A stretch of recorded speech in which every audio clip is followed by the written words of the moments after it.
They said I was nothing after I spent every cent on a $1,100 cottage by a forgotten lake. I traded family dinners for creaking floorboards and peeling paint. But when the world thought I'd vanished, they came knocking, asking for a key to the very home they'd laughed at. That's when I realized silence can be the sharpest weapon. Stay tuned to discover how I turned their pity into proof and reclaimed everything they tried to erase. My name is Alara.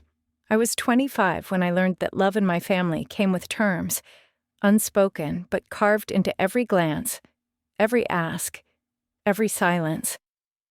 The illusion of closeness had always been conditional. I just didn't see it clearly until the night they asked me to give, and I said no. It was meant to be a celebration. Candles flickered on the dining table, cutlery gleamed under warm light, and smiles passed like currency among people who knew exactly how to perform belonging. Everyone had something to toast. My sister Vivian's latest product line, my father's new partnership deal, my mother's grant renewal for her wellness foundation. The air was thick with pride, with curated joy, with expectation. And then came the moment they turned to me. They expected the wire transfer had gone through, that I had once again silently funded what they deemed necessary. But I hadn't. I had done something unscripted, something selfish in their eyes. I had used my savings to buy a house, not a sleek condo or a practical apartment, a wreck, a fixer-upper by a forgotten lake. But it was mine. The mood shifted instantly. Their disappointment didn't come in shouting or accusations. It came in glances, in the sound of wine glasses being placed too carefully back on the table, in the way no one asked another question. I understood without a word that I had failed the test. Whatever it was, I had stepped out of the role they had written for me without telling the director. Later that evening, the message came. I was removed from the shared calendar. The words were short, clinical, designed to cut without leaving a wound visible to outsiders. Plans had changed. I was no longer expected at Easter. There was no warmth, no confusion, not even anger, just deletion. I stared at the message for a long time, not because I didn't understand it, but because I did. I finally saw the shape of the family I'd spent my whole life trying to fit into. I had always been the shadow, the understudy, the helper. The moment I stopped being useful, I stopped being included. That night, I packed a duffel bag and left the city before dawn. The house I bought was waiting for me, neglected and ugly and exactly what I needed. I had spent years trying to earn a seat at a table that was never mine. Now, I was going to build one. The road to the cottage wound through silent pine trees and forgotten back roads, the kind of place GPS only half believes in. Gravel crunched beneath the tires as if protesting my arrival. Everything about the drive felt like a metaphor. The isolation, the uneven path, the sense that once I crossed a certain point, there was no going back. When the house finally came into view, it looked even worse than I remembered from the listing. The porch sagged under the weight of its own neglect, and the windows stared out blankly like eyes that hadn't seen joy in years. Paint peeled in long, tired strips, and a shutter hung crooked, like a loose tooth. But it was mine. I stepped out of the car and felt the cold bite through my jacket. Rain threatened from above, and the air smelled of wet bark and mildew. I took a foldable chair from the trunk and set it beside the porch, the only spot that looked stable enough to trust. Sitting down, I let the silence settle around me like an old coat. It wasn't the kind of quiet that made you feel alone. It was the kind that asked nothing of you, that simply let you exist. Inside, the house creaked like it was waking up from a long sleep.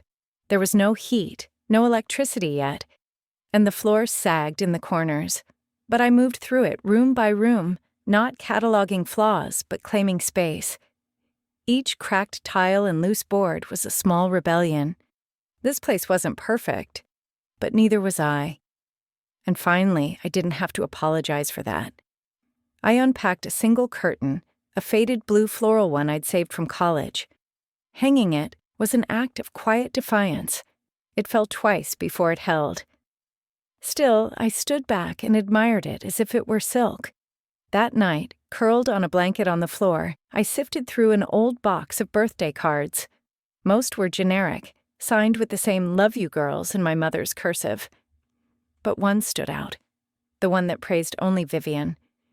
My name had been added in pencil, barely visible, like a footnote. A name easily erased. I didn't cry. Not then.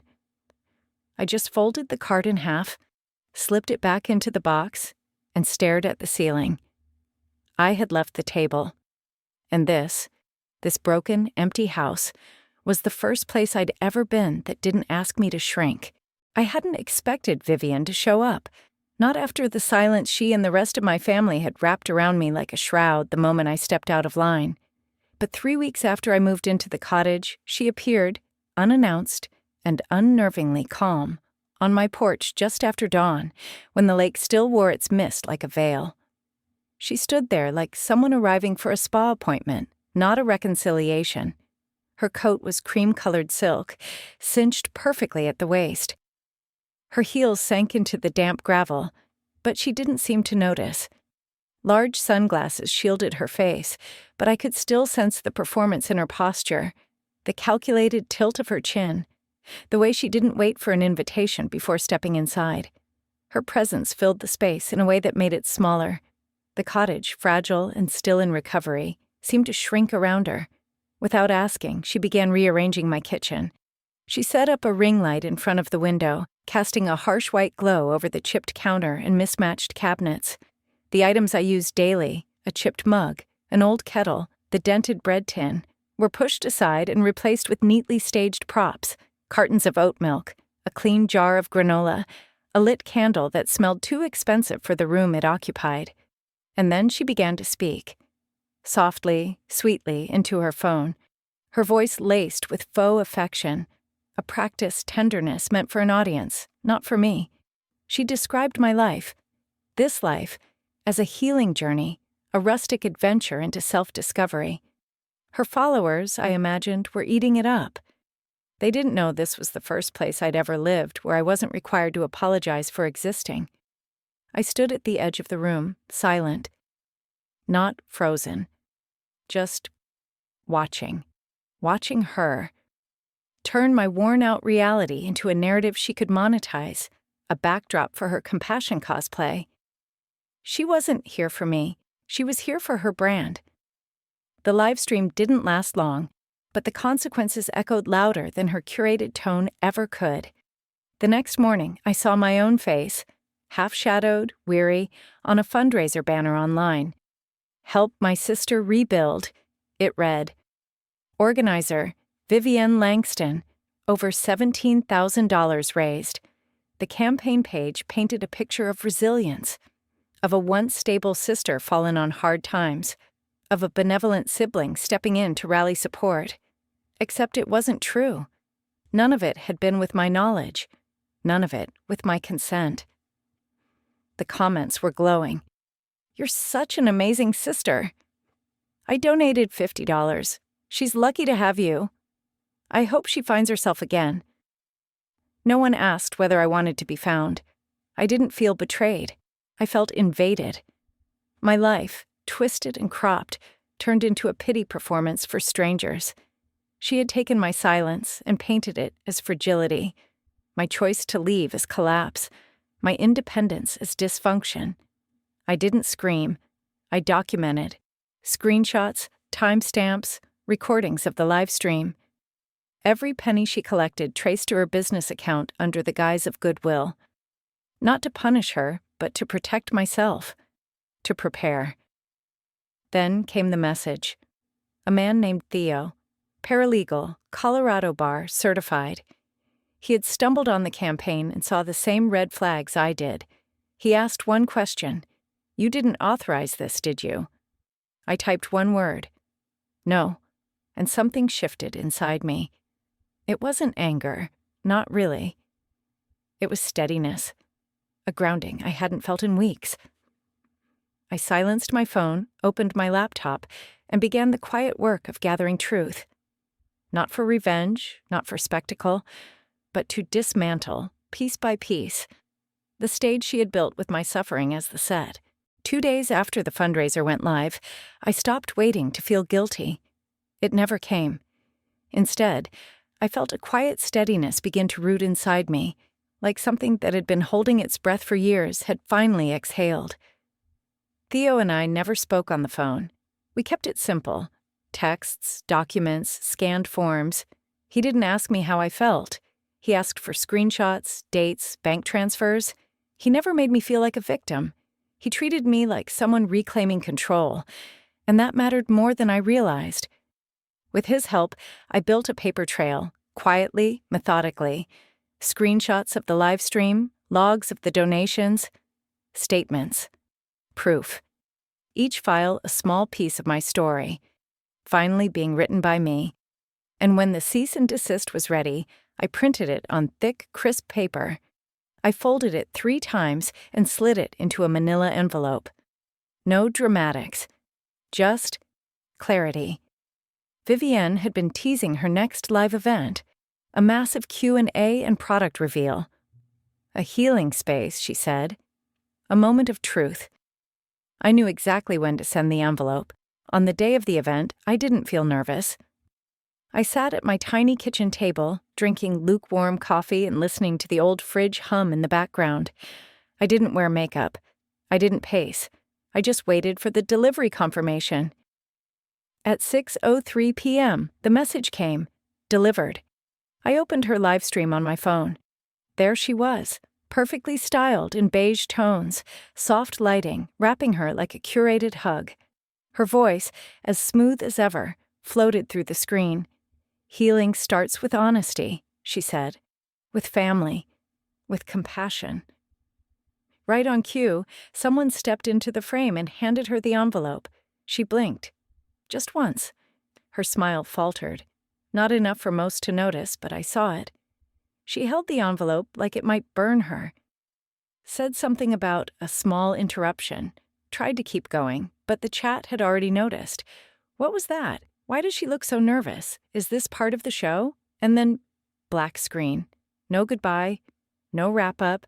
Just static silence. I didn't cheer. I didn't post about it. I didn't even save the footage. I just closed my phone and finished my coffee. That night, Reddit threads started circulating. Might cease and deceive, mine sister scam. Letter bombed. They didn't know my name. And that was okay, because I knew it. And I had written it back into the story with my own hands. No theatrics, no public war, just boundaries, just truth. For the first time, I didn't feel erased. I felt intact. I was never invited to the gala, but I saw the announcement. Vivienne, center stage again, this time promising a night of healing and sisterhood in downtown Los Angeles. At first, I planned to ignore it. The cease and desist had done its job. The live stream had ended in silence. I thought that would be enough.